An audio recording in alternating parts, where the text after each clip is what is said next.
You know, a lot of people were interested in what we were talking about with Matt Eberflus. A lot of people have reached out to me talking about the things that we talked about on Wednesday's show, about the future of Matt Eberflus, whether this is a good idea or not. And I'll go back and reiterate what I said on that show is like, what I was told was that he's fine, he's safe, whatever. I'm with the fans. I'm with a lot of you. I'm like, this is a dangerous game. I find it hard to believe that if this season ends horrifically, like there's no way that you could bring him back. However, I still think there's ample opportunity for him to solidify himself. Now, think about last season, where the Bears started, and I know Greg Braggs talks about this all the time, where he had fired Matt Eberflus like 8 times during last season, but yet the Bears finished very strong. And if they finish strong this year against an impressive slate that is forthcoming, then I'm afraid I've got some bad news for you. But the good news is, Sammy, let's start the show. Turn up your volume. Because you're about to listen to The Sick Podcast with Adam Ray. It's Hester trying to work it back to the middle. Gets past the first wave, and here he goes. It's Hester inside the 30. Hester's going to take it all the way for a touchdown. And no flag, 92 yards. Brought to you by Circa Sports Illinois, the sickest Chicago Bears and fantasy football podcast. Sports entertainment like no other. It's gonna be sick. Welcome to the weekend edition of the Sick Podcast with Adam Rank. Thank you so much for being here. We'll be taking a quick look at the game against the New England Patriots and, of course, going through the sick picks. But real quick, want to circle back on everything that we've been talking about over the past couple of days, all the discussion going on around Matt Eberflus. Now, I know there's been some reports going out there, too, because let's say, for instance, something does happen with Matt Eberflus. Albert Breer has indicated that Ben Johnson did not take any other jobs in the NFL. Number one, he didn't want to go down to that situation with the Carolina Panthers. Understandable. Some other jobs that he has not looked at as well. But Albert Breer indicated that Chicago was one that Ben Johnson was holding out for. Adam Schefter comes out on, I believe it was Thursday, and says, hey, don't think it's a fait accompli that Ben Johnson would go to the Chicago Bears. There's no indication that that's an absolute must or anything like that, which is fair. I mean, he's speculating. Mike Greenberg, the guy on ESPN, he's emphatic. Like, there's no way he's joining. And I think he's a little bit more bombastic. He's trying to make a point. He's like, a lot of these guys have it out for the Bears and the Bears organization. And I'll be quite honest with you. It's very difficult at times to defend the Chicago Bears because a lot of people look at the history of dysfunction with this franchise. And I want to sit here and be like, no, it's not always like that. But, when you hear things like, Eberflus is safe, it's kind of hard to make this, it's kind of hard to defend them, because it is a ridiculous statement. Like, outside of a handful of coaches, there aren't a number. There's not a large number who should feel absolutely safe. If we sat here and really thought about it and went through some of the coaching stuff, like even think about somebody like Sean McDermott, who I guess he's probably safe. But let's say, like, I think like he's on sort of a hot seat as well, in that if you don't win a playoff game or you don't do something significant in the playoffs, at some point you got to look at that and be like, what are we doing here? Although I know Bears fans would be like, we did that with Lovie Smith. It didn't necessarily work out, but I understand. So I don't think that I don't like the idea of being like, everybody's safe, nobody's going anywhere. I mean, you want to keep continuity. You don't want to keep, you don't want to fire everybody after a 2-game losing streak. But at the same time, you look at some things that have been troubling for the Chicago Bears over the past number of years, or even just under the Matt Eberflus era, and you have reason to be concerned. And I think that's a legitimate thing. But a lot of that can be rectified this week with a win over the New England Patriots. And of course, this week will also feature Caleb Williams going up against one of his contemporaries in the rookie quarterback with Drake May. Drake May is a player who, by the way, I just got a couple of Drake May cards. I felt like he's been playing well. He's had over 200 passing yards in each of the 3 full games he's played recently. He's actually led the Patriots in rushing over the last couple of games, which is cool. And speaking of trading cards, at Windy City Sports Cards, they specialize in buying and selling all things related to Chicago sports. Whether you are a diehard fan of the Bears, Bulls, Cubs, White Sox, Blackhawks, or Sky, they have got you covered with an extensive selection of sports memorabilia and collectibles. In addition to their Chicago-focused items, they also offer a vast collection of sports trading cards and memorabilia from your favorite teams and players. So if you want to go out there and get some Drake May cards, do it. They've got you covered. Mike is the man, and I love that so much. In any event, let's talk about the Bears this week against the New England Patriots at home for the first time in a long time. Yeah, it feels like forever since the Bears have played a game in Soldier Field. We talked about that with Tyler Scott yesterday. And the amazing thing is, this is the thing that's so crazy, is that we've all seen the graphic. The Bears haven't won a Sunday road game since, 2021 in Seattle? To me, it's a little disingenuous to be saying this because they won in London. And I know it's technically a home game. Stop. I have my issues with Matt Eberflus. I really do. I think there's some things he can do better. I'm not completely thrilled with everything that's gone on. Don't make stuff up to discredit him. Oh, we haven't won. We won a road game this season in London, whether you want to admit it or not. That happened. You're moving. Like, we haven't won a Sunday, because obviously we won in Washington last year.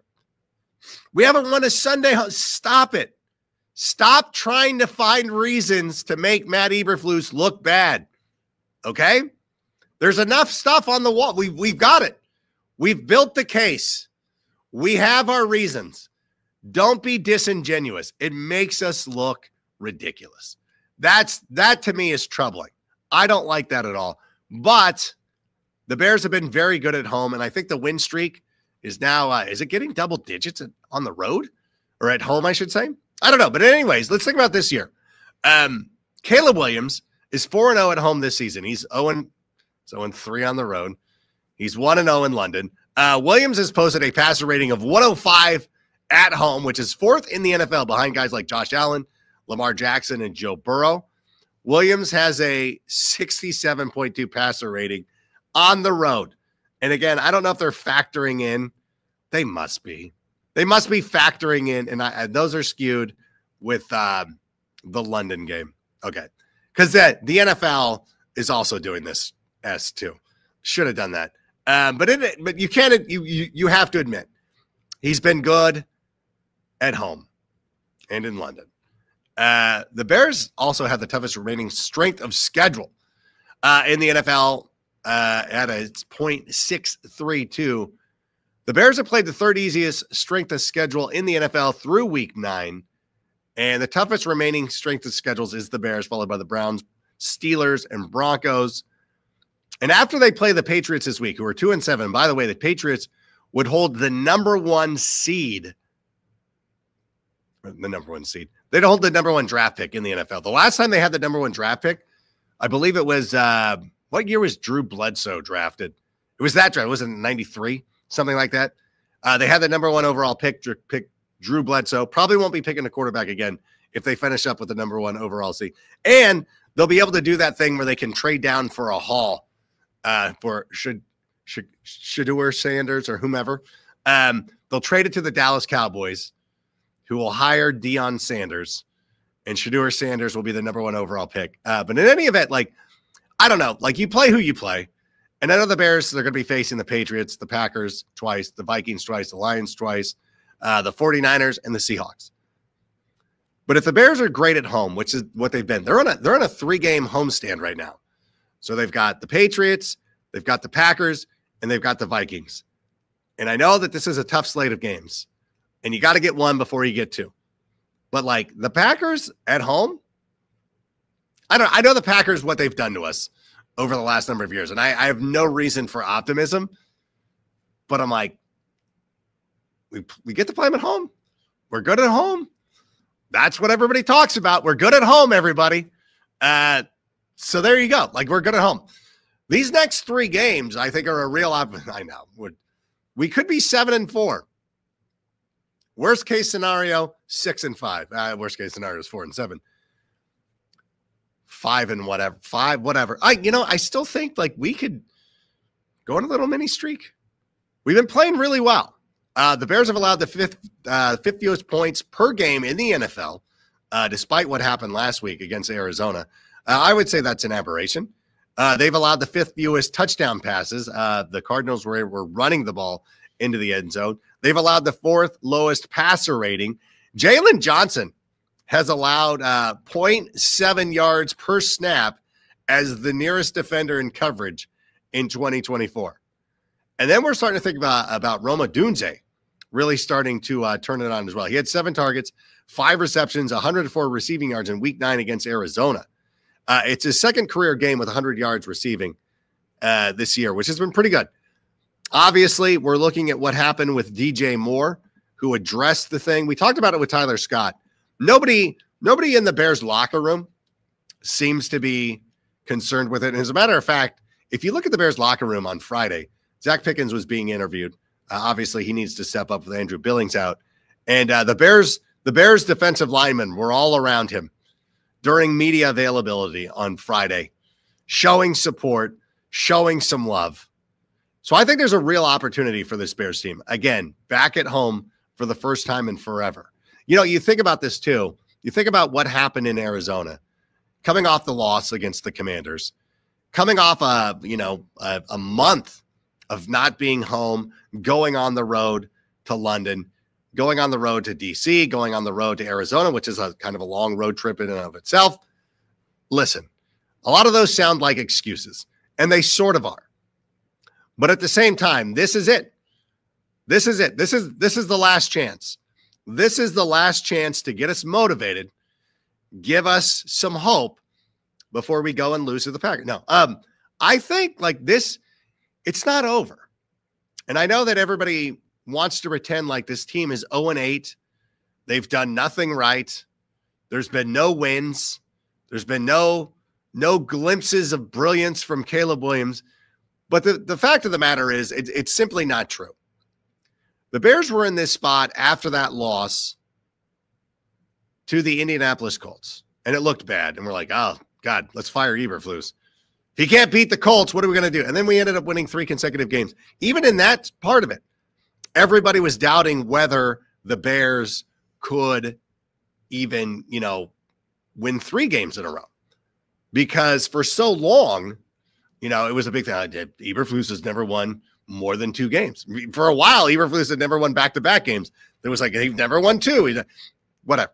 We'll get through this. This is a huge opportunity for the Bears. I believe they will beat the New England Patriots. I do hate the fact that the NFL picks thing came out and everybody is in unison of taking the Chicago Bears. I should have been the lone dissenter, or at least Sean Shoppy, who helps put that together with us. I'm like, because I always like to know if there's any lone wolf situations. I will not go against the Bears, but I like to fade the public a lot. This feels like, I don't like the fact that everybody's on the Bears, because this feels like a huge fade the public moment. Although Steve White was on GMFB with me on Friday, and he took the Patriots. So we do have somebody fading the public there. That'll be good. But since we're here, Sammy, let's do the sick picks. It's time for Sick Picks, brought to you by Circa Sports Illinois. And I want to let you know that the world's largest sports book in Las Vegas is right at your fingertips in Illinois. The Circa Sports app is sports betting the way it should be. Bet anywhere in Illinois and experience high betting limits, better moneyline splits, more in-game betting, and the best customer service. Download your new bookie today. Visit circasports.com and start betting like a pro from anywhere in Illinois. And if you or someone you might know has a problem with gambling, call 1-800-GAMBLER or text ILGAMB to 833-234. All right, the sick picks. We will go through this, and I just had it up. We're going to go with the Circa lines, the VSIN. All right, this is for entertainment purposes only. I just pick winners. The Bengals were 6-point dogs on Thursday night. I did take the Bengals as the outright winner. So we got that. We got a Germany game. The Giants the Giants versus the Panthers. And I know a lot of people are like, hey, what has Germany done to deserve this? To my response is like, read a book. What do you think Germany's done? This is why they get this game. The Giants are favored in this one. They're -4.5. Is that how the lines work, Sammy? -4.5 means you're the favorite, right? Gotta be. I don't know. Listen, I don't gamble. I just make game picks. I'm actually picking the Panthers. I think the Panthers have a real opportunity in this contest.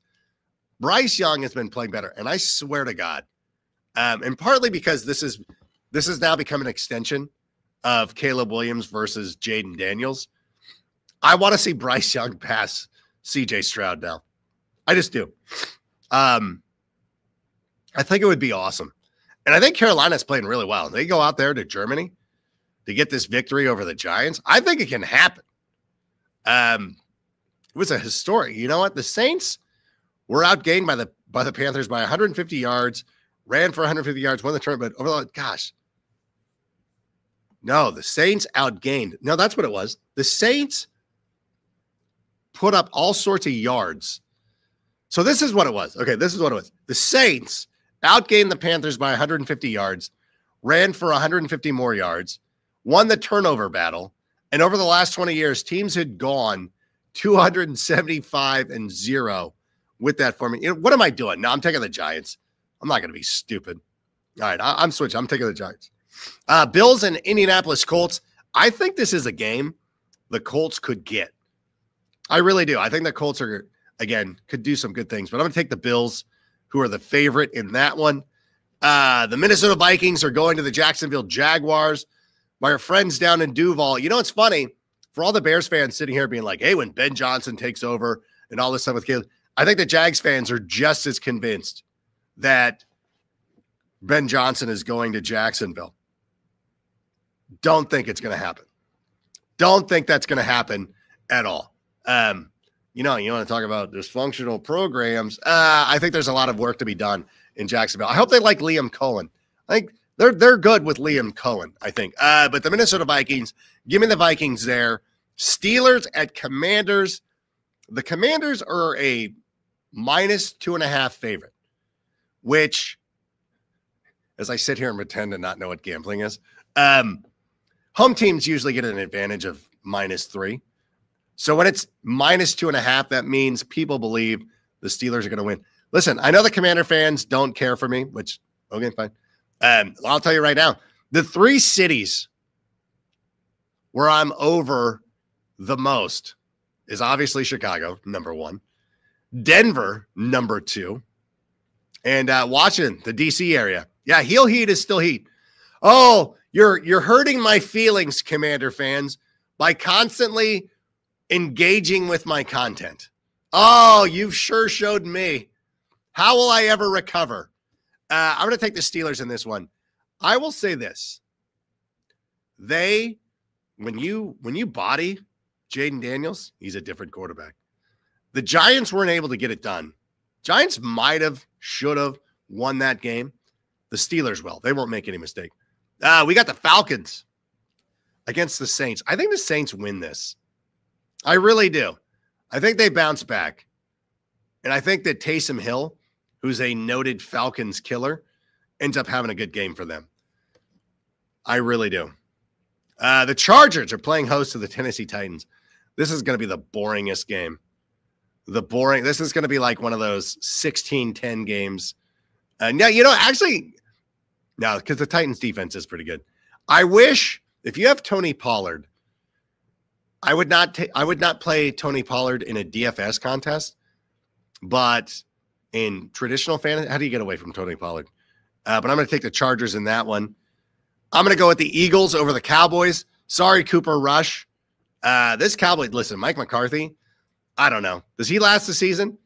Who finishes the season? Mike McCarthy, Matt Eberflus, or Doug Peterson? 3 guys in hot water. Speaking of hot water, the New York Jets. God, am I believing in the Arizona Cardinals? I'm back on the Cardinals. This would be 4 consecutive games for them. God, this Jets team, though. The Cardinals are a 1-point favorite, which means people are favoring the Jets. No, give me the Jets. I'm going to take the Jets. I'm going to take the Lions over the Texans. This was another one where I had a chance to fade the public. Did not do it. I can't go for the Texans. They're going to body C.J. Stroud. C.J. Stroud, to me, bust of the year. Now, Anthony Richardson exists. As far as fantasy purposes go, I think both of them would be good quarterbacks. Monday night. Is that the Sunday night game? Okay, that'll be fun. Monday night game. If Braggs would let me off the hook, I would go to this Monday. I hate not going to the Monday night games. But I missed CHGO After Dark this week. I'm not going to miss it again. The Rams will end up beating the Miami Dolphins. So those were the sick picks, ladies and gentlemen. Dun, dun, dun. Boom. All right. Those were the sick picks. Do it. Fade me. Don't fade me. Whatever. It doesn't hurt my feelings. I know a lot of the Commander fans last week were trying to hurt my feelings because I picked Daniel Jones. I picked the Giants to win, but I picked Daniel Jones in fantasy. Like, you don't know what you're talking about. Like, he was pretty good. He ran over like 3 of your dudes on his way to the end zone, got the angry runs and all that stuff. So listen, we will be back Sunday afternoon or Monday morning after the game to talk about what had happened. It might be a little delayed. We still have the I'm in a tournament this week. For those of you who don't know, the Red Lightning, my U10 girls soccer team, won their 3rd consecutive title. Very proud of them. Now it's tournament season. We got a tournament this weekend. We got a tournament possibly next weekend. I think we have to qualify for it based on what we do this weekend. So it's going to be a fun weekend. So I might be a little delayed in getting that stuff out, but we're looking forward to it. Want to thank everybody for being here. Want to thank everybody who has been interacting with our previous podcast this week, the Take It to the Rank episode, where we talked about the potential of Matt Eberflus being back regardless, no matter what. And again, a lot remains to be seen. Never say never in this business. You know, when you get votes of confidence and things like that, they don't always work out to your favor. So don't take anything as an absolute. I still disagree with it. I think it's a bad position to take. And I said it on the show. We tweeted it out. I said Ryan Poles will be playing a very dangerous game if he's going to draw a line in the sand over Matt Eberflus. At some point, you know, you got to be like, that. I got you as far as I could. It's time for you to go out there and make your money, so to speak. So in any event, thank you so much for being here. Thank you to Sammy for putting this all together. So until this weekend, bear down, and Sammy, go ahead and play us out. And that's a wrap. Hope you don't miss us too much until next time. Follow the Sick Podcast with Adam Rank on YouTube, Instagram, Facebook, Google Play, and Apple Podcast. Brought to you by Circa Sports Illinois.